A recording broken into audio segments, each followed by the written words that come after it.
Hello friends, அஸ்ஸலாமு அலைக்கும். Welcome back my channel. இன்றைக்கி நம்ம சேனலில் திருநெல்வேலி ஸ்பெஷலில் இடி சாம்பார் ரெசிபி தான் பார்க்க போகிறோம். ஸோ எப்பவும் போல் ஒரே சாம்பார் ரெசிபி சாப்பிடாம இந்த சாம்பார் கொஞ்சம் வித்தியாசமான டேஸ்ட்டில் ரொம்பவே நல்லாயிருக்கும். கண்டிப்பாக ட்ரை பண்ணி பாருங்கள். வீடியோவை முழுசாக ஸ்கிப் பண்ணாமல் பாருங்கள். அதுக்கு முன்னாடி நீங்கள் நம்ம சேனலை இப்போ தான் ஃபஸ்ட் டைமாக பார்க்குறீங்கன்னா வீடியோக்கு கீழே இருக்க சப்ஸ்கிரைப் பட்டனை கிளிக் பண்ணி சப்ஸ்கிரைப் பண்ணி பக்கத்தில் உள்ள பெல் ஐக்கானை கிளிக் பண்ணி ஆளுங்கிற ஆப்ஷனை சேவ் பண்ணிக்கோங்க. வாங்க வீடியோக்குள்ளே போகலாம்.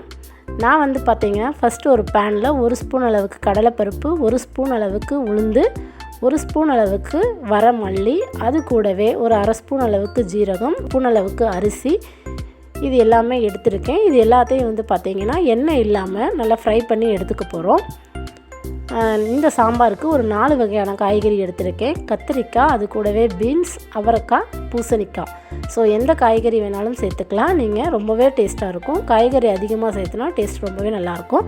ஸோ இப்போ அது எல்லாமே வறுத்து எடுத்தாச்சு. அதே பேனில் கொஞ்சமாக எண்ணெய் விட்டுட்டு ஒரு 10 வரமிளகாய் கூட ஒரு கொஞ்சமாக கருவேப்பிலை சேர்த்து வதக்கிக்க போகிறேன். ஸோ இதையும் அந்த பொடியோடு சேர்த்து நல்லா அரைச்சிக்கணும். அது ரொம்ப பவுடர் பண்ணி எடுத்துக்கணும். தண்ணி கலந்து அரைக்கக்கூடாது. கொரகொரப்பாக வந்து நம்ம சாம்பார் தூள் இருக்கு இல்லையா, ஸோ அந்த மாதிரி நம்ம வந்து பவுடர் பண்ணி எடுத்துக்க போகிறோம். நெக்ஸ்ட் ஒரு மிக்ஸி ஜாரில் கொஞ்சமாக தேங்காய் சேர்த்துருக்கேன். தேங்காவோட ஒரு 4 சின்ன வெங்காயம், கூடவே அரை ஸ்பூன் அளவுக்கு ஜீரகம், ஒரு 2 பல்லு பூண்டு வந்து சேர்த்துக்க போகிறோம். இதையுமே வந்து நல்லா கொரகொரப்பாக அரைச்சி எடுத்துக்க போகிறோம். இந்த தேங்காவில் வந்து தண்ணி சேர்த்தக்கூடாது. தண்ணி சேர்த்தாமல் நீங்கள் வந்து கொரகொரப்பாக வந்து பல்ஸில் வந்து அரைச்சி எடுத்துக்கோங்க. ஸோ இப்போ வந்து ஃபஸ்ட்டு வந்து நம்ம அந்த கடலை பருப்பெல்லாம் வந்து ரெடி பண்ணி வச்சுருந்தோம் இல்லையா, அதை வந்து பவுடர் பண்ணி எடுத்துக்கிறேன். ஸோ இது நல்லா ஆற விட்டுட்டு மிக்ஸி ஜாரில் சேர்த்து நல்லா கொரகொரப்பாக வந்து பவுடர் பண்ணி எடுத்துக்கோங்க. தண்ணி வந்து சேர்க்கக்கூடாது.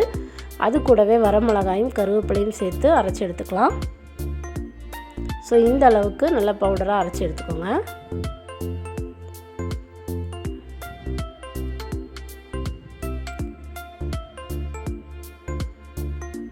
ஸோ இப்போ அதே மிக்ஸி ஜாரில் தேங்காய், வெங்காயம், ஒரு ஸ்பூன் அளவுக்கு ஜீரகம், கூடவே பூண்டு வந்து அதிகம் சேர்க்காதீங்க. ஒரு 2-3 பல்லு மட்டும் சேர்த்துக்கோங்க. சேர்த்துட்டு இதையுமே நல்லா கொரகொரப்பாக அரைச்சி எடுத்துக்க போகிறோம்.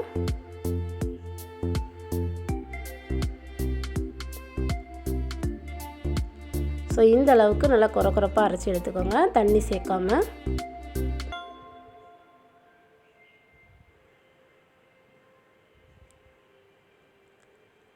இப்போ இது ஒரு ஓரமாக இருக்கட்டும்.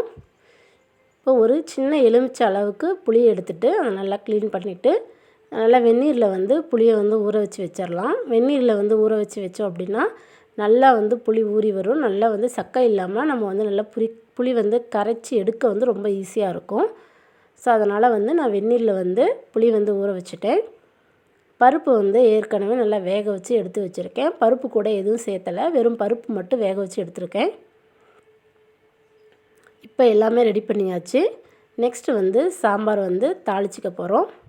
இப்போ வந்து ஒரு பெரிய கடாய் வச்சுருக்கேன். அதில் வந்து கொஞ்சமாக வந்து எண்ணெய் விட்டுருக்கேன். ஒரு அரை ஸ்பூன் அளவுக்கு மட்டும் எண்ணெய் கட் பண்ணி வச்சுருக்க காய்கறி எல்லாமே இந்த எண்ணெயில் வந்து நல்லா வதக்கிக்க போகிறோம். நீங்கள் வந்து முருங்கைக்காய், மாங்காய், கத்திரிக்காய் இதெல்லாம் சேர்த்து செஞ்சிங்கன்னா டேஸ்ட் இன்னுமே சூப்பராக இருக்கும். ஸோ இந்த எண்ணெயிலே வந்து ஒரு 2 நிமிஷம் இந்த காய்கறி எல்லாம் நல்லா வதக்கிக்கலாம்.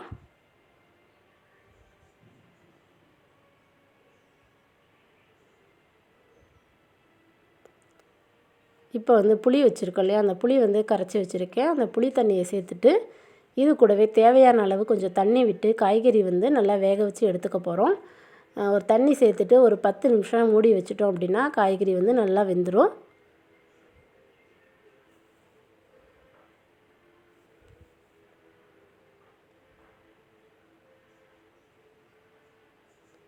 ஸோ கொஞ்சமாக வந்து இப்போ உப்பு சேர்த்துக்கோங்க.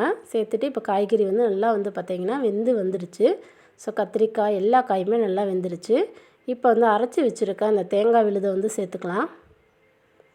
ஸோ இது கூட என்ன சேர்த்துருக்கோன்னா தேங்காய், சின்ன வெங்காயம், ஜீரகம், பூண்டு.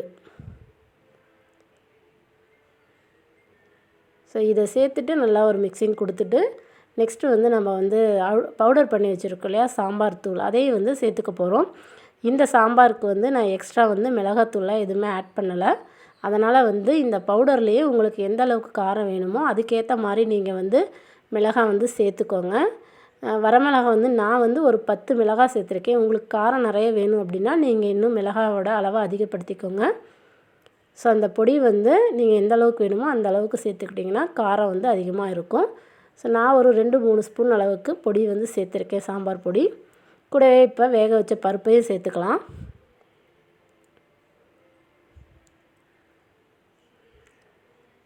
பருப்பை சேர்த்துட்டு இப்போ காய்கறி எல்லாமே நல்லா வெந்துருச்சு.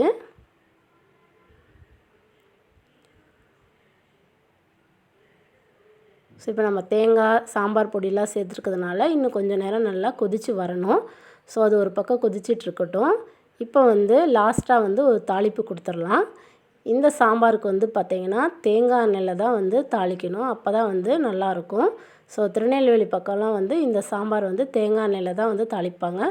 ஸோ தேங்காய் எண்ணெய் சேர்த்துட்டு கூடவே கொஞ்சம் கடுகு, கருவேப்பிலை சேர்த்துக்கலாம். சேர்த்துட்டு லாஸ்ட்டாக வந்து ஒரு அரை தக்காளி மட்டும் கட் பண்ணி வச்சுருக்கேன். ஸோ அந்த தக்காளியையும் இதோட வதக்கிட்டு கூடவே கொஞ்சமாக பெருங்காயத்தூளும் சேர்த்துக்கோங்க. சேர்த்துட்டு நம்ம கொதிச்சிட்ருக்க சாம்பாரில் இதை வந்து சேர்த்துக்க போகிறோம். ஸோ அவ்வளோதான், சூப்பரான திருநெல்வேலி ஸ்பெஷல் இடி சாம்பார் வந்து ரெடி ஆயிரும். அந்த சைட்லாம் பார்த்தீங்கன்னா கல்யாண வீடுகளில் வந்து இந்த சாம்பார் தான் ரொம்பவே ஃபேமஸாக இருக்கும். ஸோ கண்டிப்பாக இது ரொம்பவே டேஸ்ட்டாக இருந்துச்சு. நீங்கள் இட்லி, தோசை, சாதத்துக்கு சூப்பராக இருக்கும் டேஸ்ட்டு. ரொம்பவே நல்லாயிருக்கு. ட்ரை பண்ணி பாருங்கள். பார்த்துட்டு எப்படி இருக்குன்னு உங்களோட ஃபீட்பேக்கை மறக்காமல் என்னோட கமெண்டில் ஷேர் பண்ணுங்கள். இந்த வீடியோ பிடிச்சிருந்துச்சுன்னா உங்கள் ஃப்ரெண்ட்ஸ் அண்ட் ஃபேமிலியோட ஷேர் பண்ணுங்கள். தேங்க்யூ.